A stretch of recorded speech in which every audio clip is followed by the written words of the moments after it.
르네상스의 아버지라고 불리는 지오토는 유럽의 미술을 중세 미술에서 르네상스로 바꿔놓은 혁신의 화가입니다.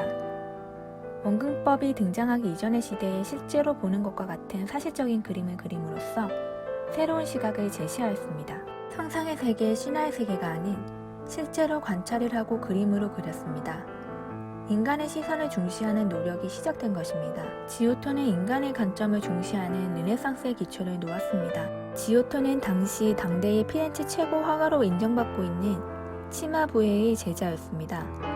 치마부에는 바위에 양을 그리고 있는 어린 지오토를 보고 제자로 삼았다고 합니다. 스승 치마부에와 제자 지오토의 그림을 비교해보면 차이가 있습니다. 죄가 없는데도 우리를 위해 십자가 형벌을 받는 예수님을 표현한 그림입니다.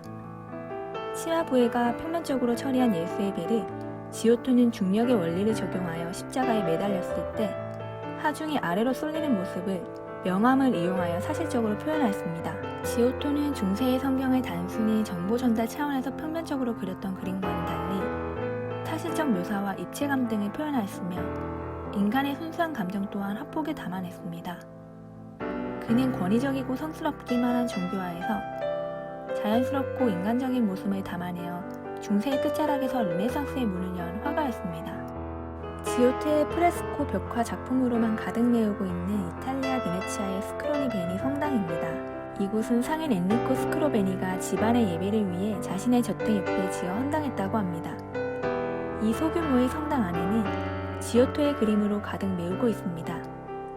앞쪽에는 예수님의 생애가 그려져 있고 뒤쪽에 최후의 심판이라는 아주 유명한 그림이 있습니다. 지오토의 예수의 탄생입니다. 이 그림은 성경을 통해 도상학적 관점으로 해석할 수 있습니다.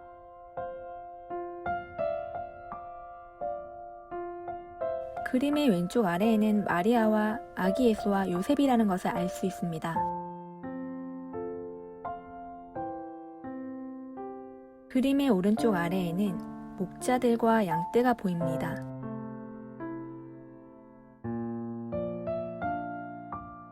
그림의 상단에는 성경에 등장하는 천사들을 볼 수 있습니다. 심층적으로 그림을 분석해보면 그림 속의 당나귀와 소가 등장합니다. 마리아와 그리스도를 바라보고 있는 황소는 중요한 사건이 일어나고 있음을 알아본 현명한 동물을 상징하고 있으며 이에 반해 졸고 있는 듯 무심하게 머리를 숙인 당나귀는 무슨 일이 일어나는지 모르는 무지함, 곧 죄를 의미합니다.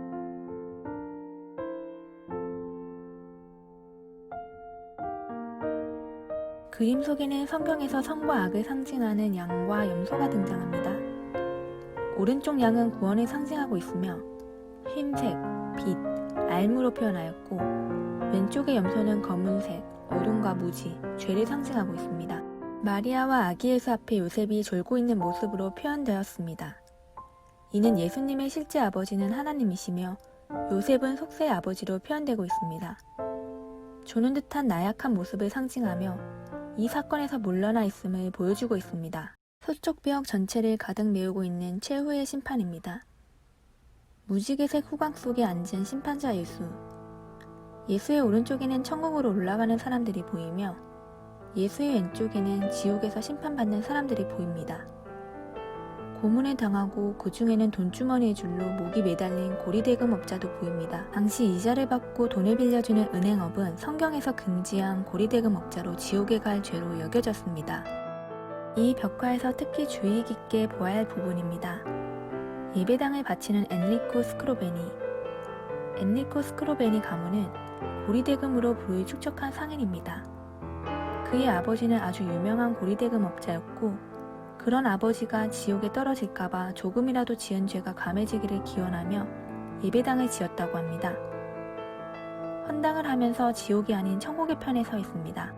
고리대금으로 부를 축적했지만 헌당하면서 자신의 죄를 경감을 받고 천국에 가고자 하는 상인의 영혼을 담고 있습니다. 중세의 끝자락으로부터 르네상스의 문을 열었던 지오토.